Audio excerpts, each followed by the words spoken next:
Hello friends, அடுப்பங்கரை நம்ம வீட்டு சமையலில் இன்றைக்கி பூண்டு சட்னி வைக்க போகிறேன். எப்படி செய்யலான்னு பார்க்கலாம். முதல்ல ஒரு கடாயை எடுத்து ஒரு 5-6 காஞ்ச மிளகா வறுத்து எடுத்துக்கலாம். அதிலே ஒரு 2 பெரிய பூண்டு உரித்து வச்சுருக்கேன், அதையும் சேர்த்து நல்லா வறுத்து எடுத்துக்கலாம்.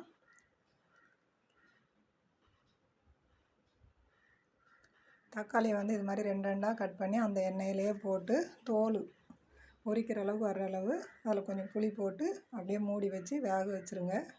அடுப்பை சிம்மில் வச்சு இப்போ நல்லா தக்காளி வெந்த உடனே நம்ம அந்த தோலை எடுத்துட்டு ஒரு கை கொத்தமல்லி போட்டு மிக்சியில் பல்ஸ் பண்ணி எடுத்துக்கலாம்.